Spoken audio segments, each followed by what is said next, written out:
Atenção para o top de 5 segundos.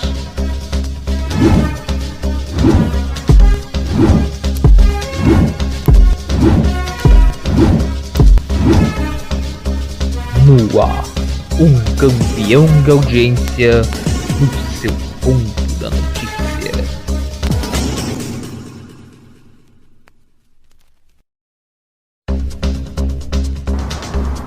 Conferência do Clima cria acordo entre 100 países, incluindo o Brasil, para a redução do gás metano na atmosfera em 30% até a próxima década. Atentado no Afeganistão. Ao menos 19 pessoas morreram após duas explosões acontecerem dentro do principal hospital militar da capital, Cabul. O Estado Islâmico é que pode ter cometido o ataque. Resgatados 2 pessoas com vida dos escombros de um prédio que desabou na Nigéria. 6 pessoas morreram. Veja também, enterrado o corpo do motorista de ônibus que se envolveu num acidente de caminhão na BR-101 em Igaraçu na manhã de ontem. A causa da morte do pianista Nelson Freire é divulgada. Ele caiu em casa e bateu a cabeça no chão. E você vai ver também, o Facebook determina a suspensão da tecnologia de reconhecimento facial.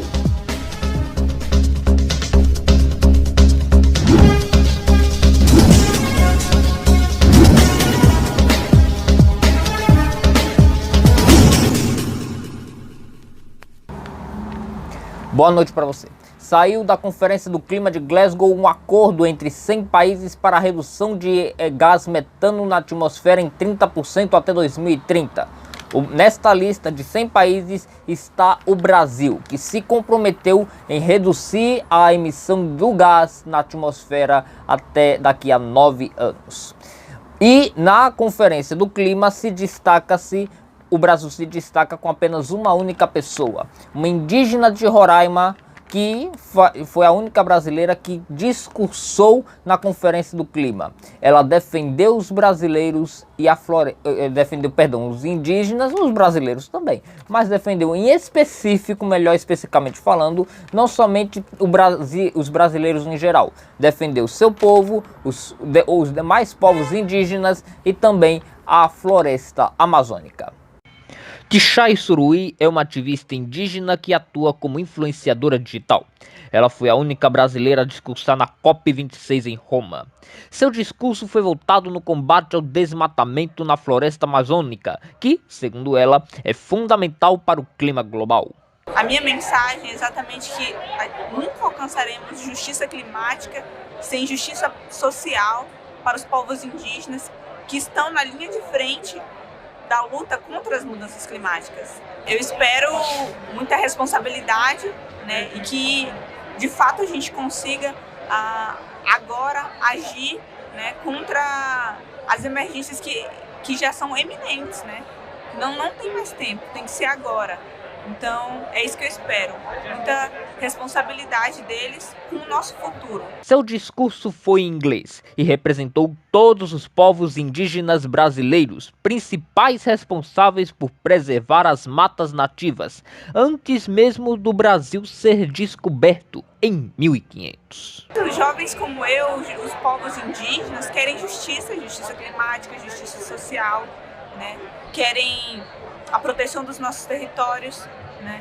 Porque hoje a Amazônia ela deveria estar no centro da discussão, porque sem a Amazônia não tem planeta, né? A Amazônia ela faz parte essencial nessa discussão sobre a questão climática.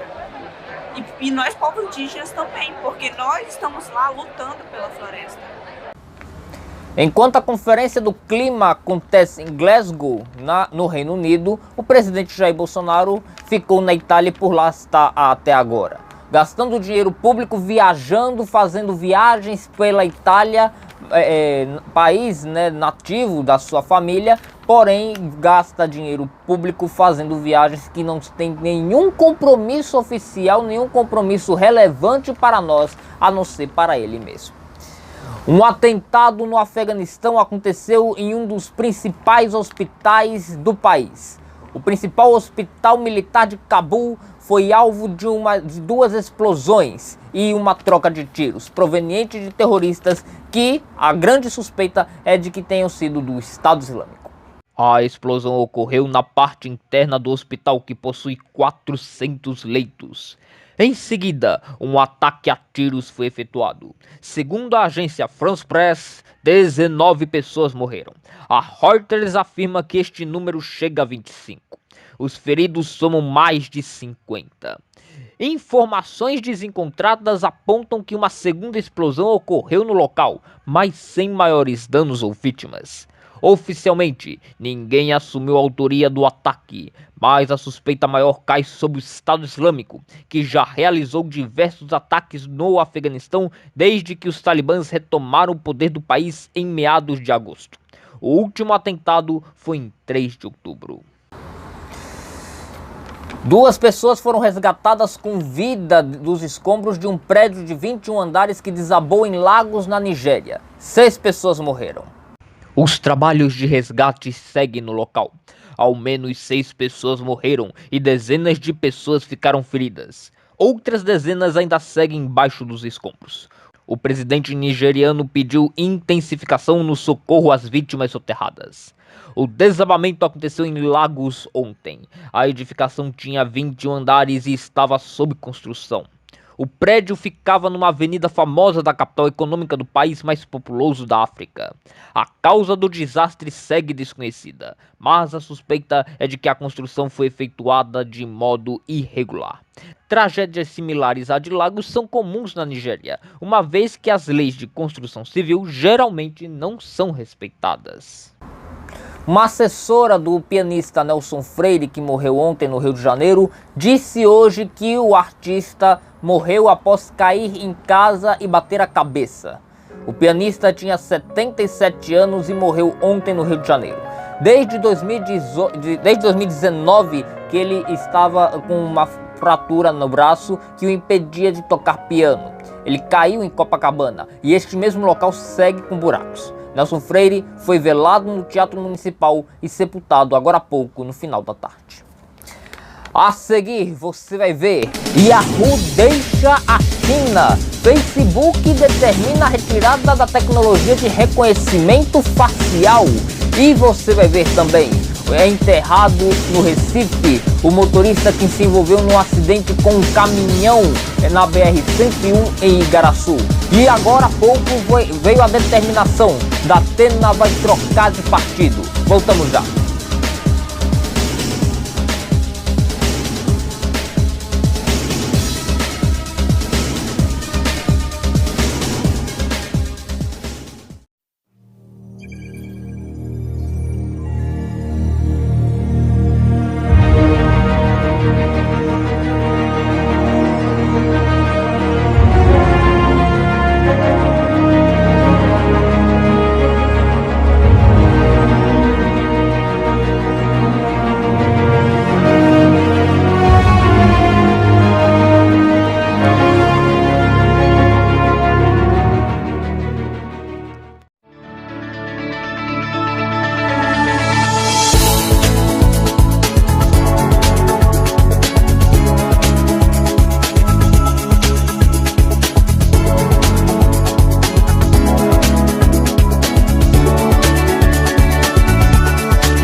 Foi enterrado o corpo do motorista de um ônibus que se envolveu num acidente com um caminhão na BR-101 em Igaraçu na manhã de ontem. O acidente deixou o motorista do ônibus da Astrotur morto e 11 pessoas feridas.